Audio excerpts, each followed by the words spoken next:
DPA news Marathi, शोध सत्य बातमीचा।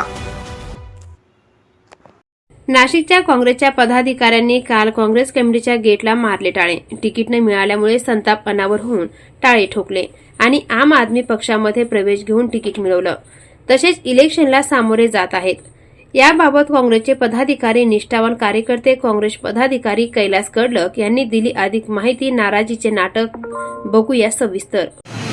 काँग्रेस पक्षामध्ये 1992 पासून कार्यरत होतो आणि कार्यरत असताना मी कोणत्या पक्षाच्या किंवा कोणत्या संघटनेतून कधी कोणत्या पक्षाला जवळ धरून गेलं नाही आणि कोणत्या पक्षाला जवळ धरलं नाही। मी एकनिष्ठ म्हणून काँग्रेस पक्षाचंच काम केलं आणि काँग्रेस पक्षामध्ये मी 8-7 वर्षे ब्लॉक अध्यक्ष राहिलो सातपूर काँग्रेस ब्लॉकमध्ये। 7 वर्षे असून मी माझ्यावर गुन्हे दाखल करून घेतले, मी कार्यक्रम घेतले, मी पक्षाला एकनिष्ठ असा सगळे कार्यक्रमात हजेरी लावत गेलो आणि सगळ्या करत असताना मला 1-2-4 महिन्यापूर्वी पक्ष अध्यक्षपदावरून काढण्यात आलं। तर मला समोरच्या उमेदवाराला माझ्या प्रभाग 8मध्ये जो सेनेचा उमेदवार आहे त्याला निवडणूक सोपी जावं म्हणून शहराध्यक्षांनी माझ्याकडून माझा न विचारता हा पक्ष श्रेष्ठींकडे सांगितलं की इथं ब्लॉक अध्यक्षाला कोणी कार्यरत नाही आणि इथं अध्यक्ष नेमण्यात यावं अशी चुकीची माहिती देऊन मला या संघटनेतून थोडा बाहेर करण्याचा प्रयत्न केला।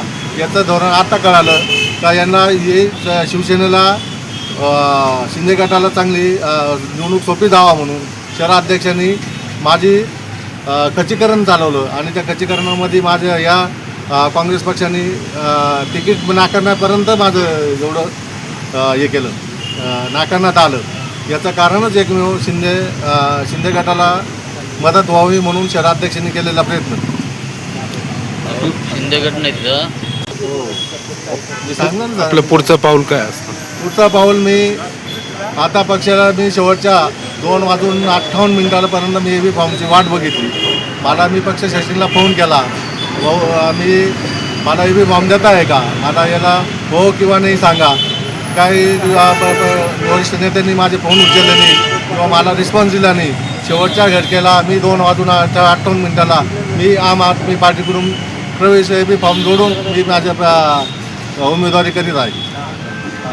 ताज्या घडामोडी व अपडेट जाणून घेण्यासाठी आताच DPA न्यूज चॅनलला सबस्क्राइब करा आणि बेल आयकॉन क्लिक करायला विसरू नका।